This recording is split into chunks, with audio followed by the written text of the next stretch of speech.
নমস্কার, আমি জ্যোতিষ সম্রাট বিনয় শাস্ত্রী। আশা করি ঈশ্বরের কৃপায় আপনারা ভালোই আছেন।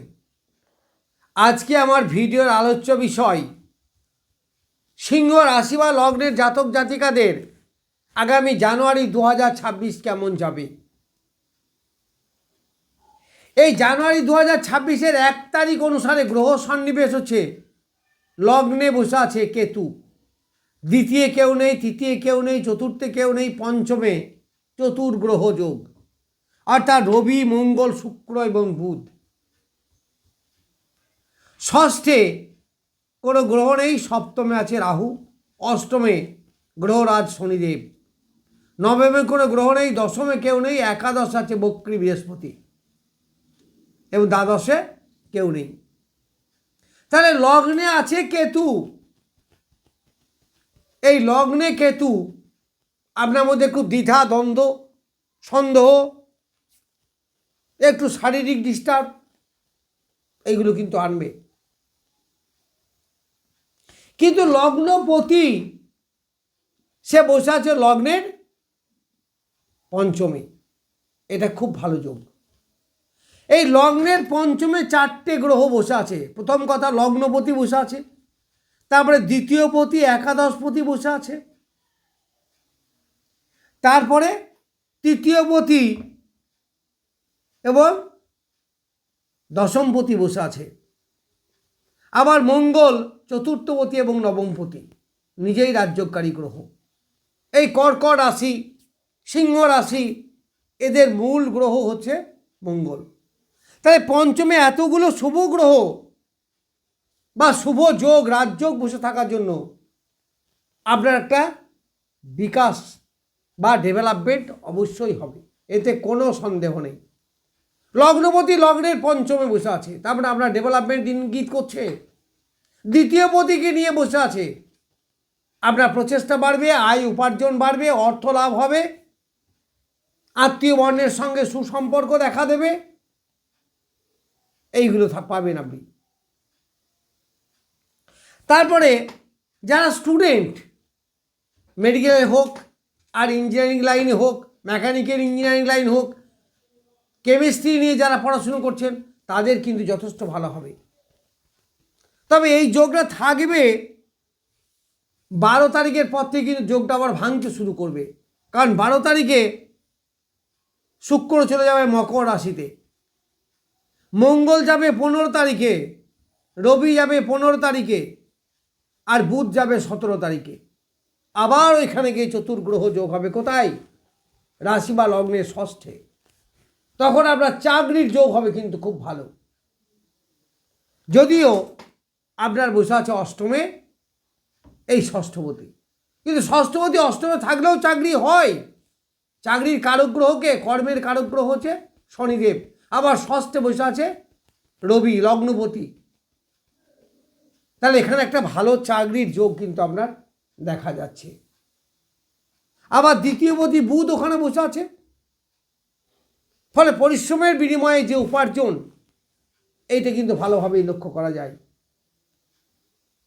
যারা হার্ডওয়্যারের ব্যবসা করেন তাদের ভালো, যারা মেডিসিনের ব্যবসা করেন তাদের পক্ষেও বেশ ভালো, যারা চাকরি করেন অ্যাডমিনিস্ট্রেটিভ ডিপার্টমেন্টে হতে পারে, মেডিকেল ডিপার্টমেন্টে হতে পারে, ডিফেন্স লাইনে হতে পারে, বেশ ভালো।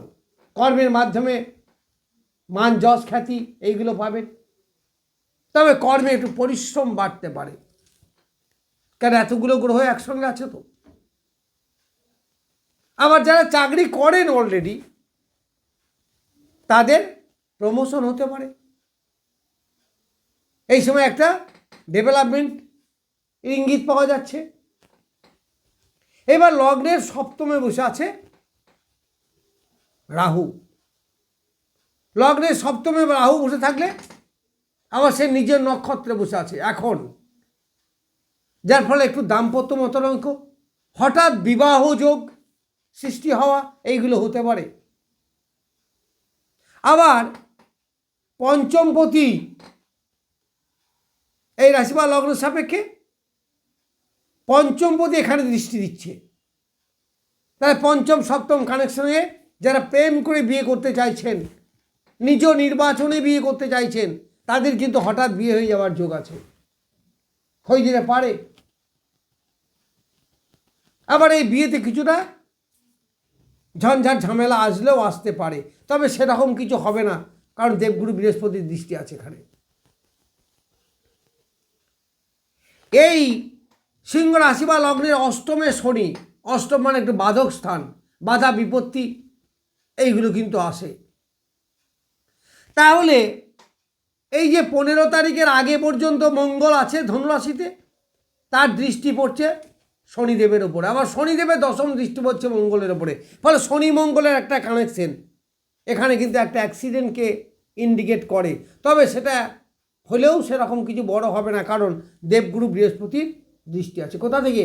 একাদশে বসে আছে, আবার নিজের ঘরে বসে আছে,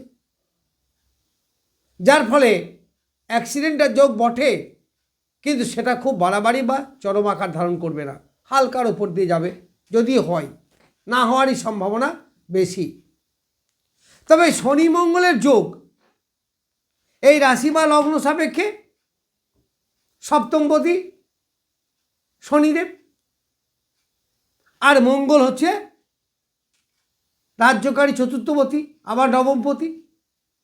শনি মঙ্গলের যোগ কিন্তু রাজযোগও সৃষ্টি করছে, ফলে কর্মের প্রতি এনার্জি বৃদ্ধি হবে, হার্ডওয়ার্ক আপনি করতে পারবেন।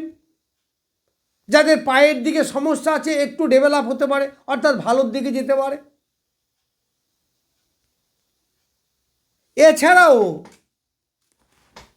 আপনার শারীরিক সক্ষমতা এইগুলো বৃদ্ধি হবে। যারা কঠোর পরিশ্রম করেন, কঠোর পরিশ্রম করলেও শরীরে এনার্জি কিন্তু লস হবে না। পায়ের দিকে একটু একটা সমস্যা এলেও সেরকম মেজর কিছু হবে না, হালকার উপর দিয়েই যাবে। এইবার দশমপতি, দশমপতি কোথায়? পঞ্চমে বসে আছে, ফলে কর্মের একটা পরিবর্তন কিন্তু আপনাদের লক্ষ্য করা যাচ্ছে যারা চাকরি বাকরি করেন, এবং সেটা কিন্তু উন্নতিমূলক পরিবর্তনই হবে, এবং তার থেকে আপনার আয় বৃদ্ধি হবে, এটা লক্ষ্য রাখবেন। তবে এই চতুর্গ্রহ যোগ 15 তারিখের পরে যেমন হচ্ছে, সেখানে কিন্তু কিছু সমস্যা আসবে, হাঁটুর সমস্যা বাড়তে পারে, মামা মাসিদের সঙ্গে মতপার্থক্য দেখা দিতে পারে, জমি জায়গা নিয়ে একটা কোর্ট কাছারি ঝঞ্ঝাট ঝামেলা, বাড়ি ঘর নিয়ে এগুলো হতে পারে, ভাইয়ের সঙ্গে একটা সমস্যা, এইগুলো কিন্তু হতে পারে। এগুলো থেকে একটু সতর্কতা অবলম্বন করাই ভালো। লোভের বশবর্তী হয়ে সেরকম কিছু করবেন না, বা ঋণ দেনা করবেন না, এই সময় করলে আপনার কিন্তু সেটা বেড়ে যাবে।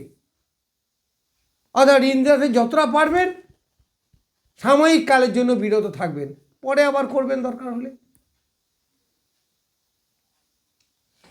এইবার বলি, একাদশে আছে দেবগুরু বৃহস্পতি বক্রী অবস্থায়, 11 মার্চ বক্রী ত্যাগ করবে।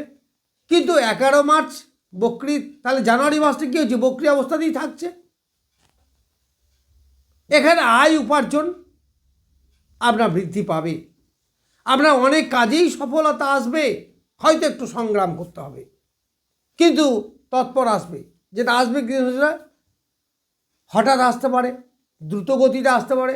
বৃহস্পতি যেমন ধীর গতির গ্রহ, আস্তে আস্তে দেয়, তা কিন্তু নয়। যেটা পাবেন সত্তর পাবেন। সেখানে সংগ্রাম বাধা বিপত্তি প্রথমে পড়লেও সেই বাধা বিপত্তি কিন্তু লাস্টিং করবে না, আপনার সফলতা তাড়াতাড়ি এগিয়ে আসবে। অনেক কিছুতে আপনি গেইন করতে পারবেন, হঠাৎ অর্থ আসার একটা জায়গা আছে, কারণ অষ্টমে বসে আছে শনিদেব, সে এই বৃহস্পতির নক্ষত্র, তাহলে বৃহস্পতি আয় দেবে। এইবার এই সিংহ রাশি বা লগ্ন সাপেক্ষে নবমপতি মঙ্গল আছে কোথায়? পঞ্চমে, খুব ভালো। 15 তারিখে পরে ষষ্ঠে যাবে, তখন একটু পিতার শরীর স্বাস্থ্য এইসব নিয়ে ডিস্টার্ব করতে পারে। তবে যেহেতু রাজ্যকারী গ্রহ, আবার ওই মকর রাশি হচ্ছে মঙ্গলের তুঙ্গক্ষেত্র, যার ফলে সমস্যা এলেও সেরকম মেজর আকার ধারণ করবে না। এই বৃহস্পতি আছে কোথায়? একাদশে। তাহলে একাদশে থাকলে পঞ্চমে দৃষ্টি দিচ্ছে, আবার সপ্তমে দৃষ্টি দেবে, এছাড়াও চতুর্থে দৃষ্টি দেবে। তাহলে চতুর্থ, ষষ্ঠ এবং অষ্টম এই জায়গাগুলো বৃহস্পতি দৃষ্টি দিচ্ছে না, তা হচ্ছে না, ভুল বললাম। তৃতীয়, পঞ্চম এবং সপ্তমে বৃহস্পতি দৃষ্টি পড়ছে। তাই তৃতীয় দৃষ্টি পড়লে আপনার প্রচেষ্টা বাড়বে। আবার পঞ্চমে দৃষ্টি দিচ্ছে, ফলে সন্তানের শুভ হবে, যারা হায়ার এডুকেশনে পড়াশোনা করছেন তাদের ডেভেলপমেন্ট হবে। আবার সপ্তমে দৃষ্টি দাম্পত্য সুখ আনবে। যাই হোক, আমি সিংহ রাশি বা লগ্নে জানুয়ারি 2026 কেমন যাবে সেই সম্বন্ধে কিছু বললাম। নমস্কার, আজ এ পর্যন্তই।